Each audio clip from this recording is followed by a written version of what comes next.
cikin illa da ƙabilanci wanda yake haifarwa a cikin al'umma.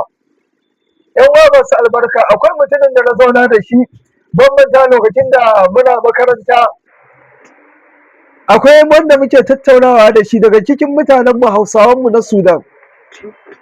Yake ce min wallahi ya samu dama sai ya hana mutanensu zuwa aikin hajji. Abin ya ɗaure min kai.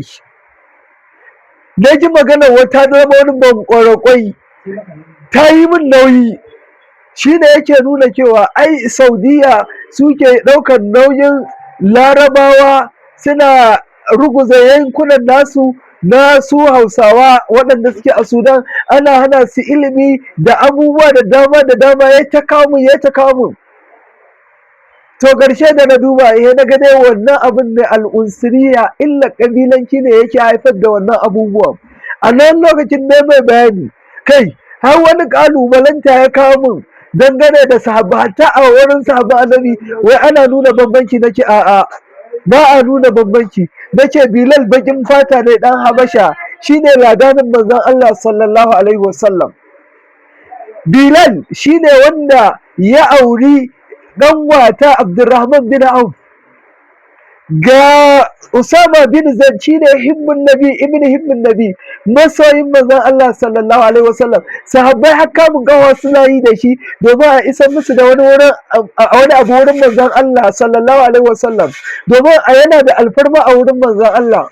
Baki ne fa. Ga baban shi Zaid shi ma haka. Ga su Julaidi waɗanda dukkaninsu baƙaƙe ne. Gashi Bilal baki ne ya taka saman Ka'aba ya kira sallah, suna ganin shi Larabawa suna ɗaukaka Ka'aba tana da girma musharrafa, baitullah ɗakin Allah ne, amma ya taka saman ta ya kira sallah.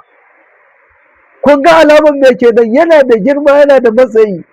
To yayin uwa masu albarka, mu ma yanzu al'ummarmu har ta kawo lokacin da ya zamana mutane sun fara bambance wannan ukuwa islamiyya wanda manzon Allah sallallahu alaihi wasallam ya ƙulla, wanda annabi sallallahu alaihi wasallam yana cewa abubuwa guda uku suna ɗaya daga cikin jahiliya: suka akan nasaba, suka akan kabila, suna ɗaya daga cikin da'awa na jahiliya. Yanzu al'ummar mu sun dawo a wannan yanayin.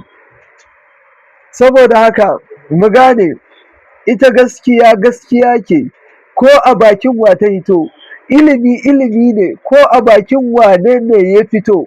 Kamar yadda aka anshi gaskiya a hannun shaidan, to kowane ne ya zo da gaskiya, kowane ne ya zo da ilimi a anshe shi. Allah sa mu dace, Allah ya yi mana maganin wannan annoba da wannan sharri da ake nufato al'ummar mu da shi.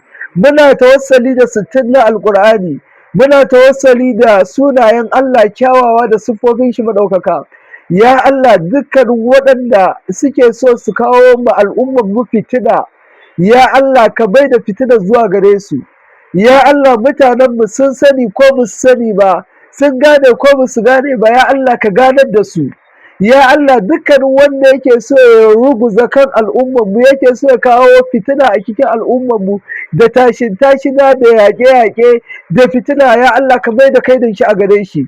Ya Allah ka zaunar da mu lafiya, ya Allah ka ba mu aminci, ya Allah ka zaunar da arewa lafiya, ya Allah ka zaunar da Najeriya lafiya, ya Allah ka ba mu shugabanni na ƙwarai, ya Allah ka ba mu shugabanni na ƙwarai. Ya Allah, wannan azzaluman gwamnati da zaluncin shugabanni da muke ciki, ya Allah ka tsame mu daga cikin shi. Ya Allah kai mana maganin su, ya Allah ka ba mu shugabanni na ƙwarai. Ya Allah, ba za mu iya ba ka iya mana, ya Allah ba mu da ƙarfi, ya Allah ka ba mu ƙarfi daga gare ka. Ya Allah, kullum dare da rana, sahe da maraice ana ta zubar da jinin bayan Allah, innocent people, ba su ji ba, ba su gani ba.